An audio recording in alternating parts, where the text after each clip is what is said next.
Hello, it's JJ Lee from the shuttergoesclick.blogspot.com. I've already posted a video of my modified Instax Wide 300 camera. It works pretty well. To find the video and a detailed post, you can go to my blog.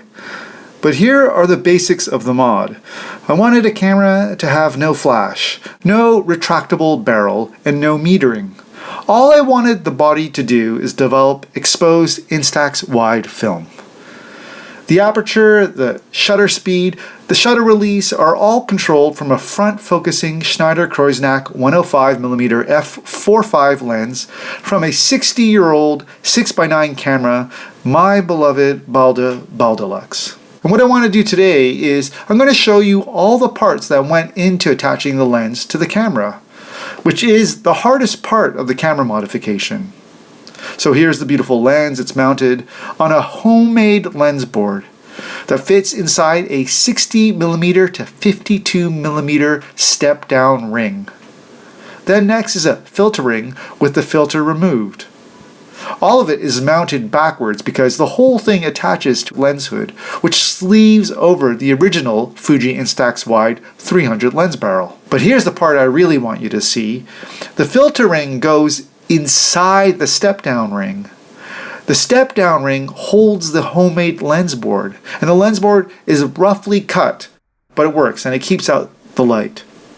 The lens board is held in by a lens retaining ring from an old zoom lens and, as I mentioned, the 52mm filter retaining ring in the back. And all of it sits on backwards to the lens hood. And the lens hood socks over the original lens barrel from the camera.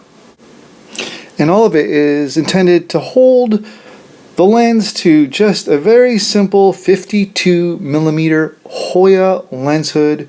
I don't even know where I got it from. I just found it in my closet and it worked perfectly well. But attaching a lens to a lens hood is only half the solution. What you really have to do is get it attached to the camera. So there's the original lens barrel you can see. I've taped it up because it wasn't quite light type, so there's a little bit of tape to add to the girth of the original lens barrel, but right now I'm unscrewing it from the body and I'll be able to pull it out and show it to you.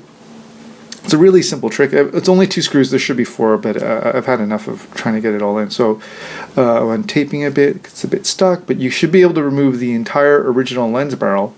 This lens barrel no longer sits in the track that was used to retract the lens barrel in and out from the original camera. I've cut that all out. All I use it for is basically a flanged tube over which the lens hood could sock over.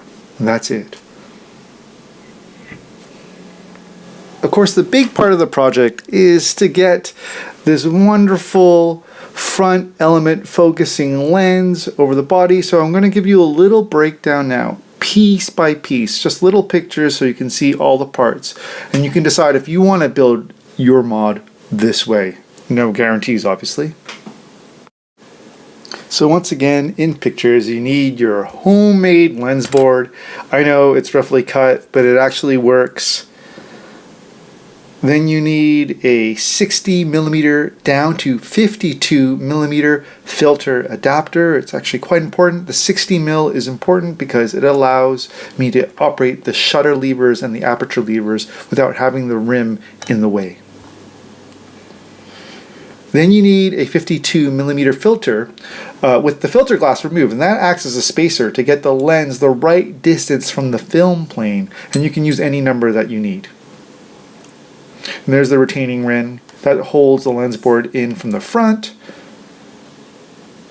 And of course, all of this attaches to the lens hood backwards. So where you see the chrome thread, of course, is where we would put the lens assembly. So here I am putting it all back together. It's actually quite fun to throw it all together once you get into the habit. But it's to show you that it's modular and all the parts fit together, and you can use any combination as you need to suit the lens and its distance from the film plane. And that's what makes it so fun. And I suppose it's just kind of neat to see a camera get assembled that actually works.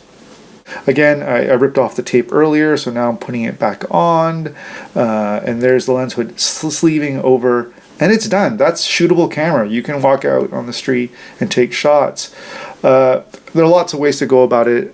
This was my 4th or 5th iteration of the project, but I hope this was helpful for you. Check out my blog, enjoy the day, and have fun shooting.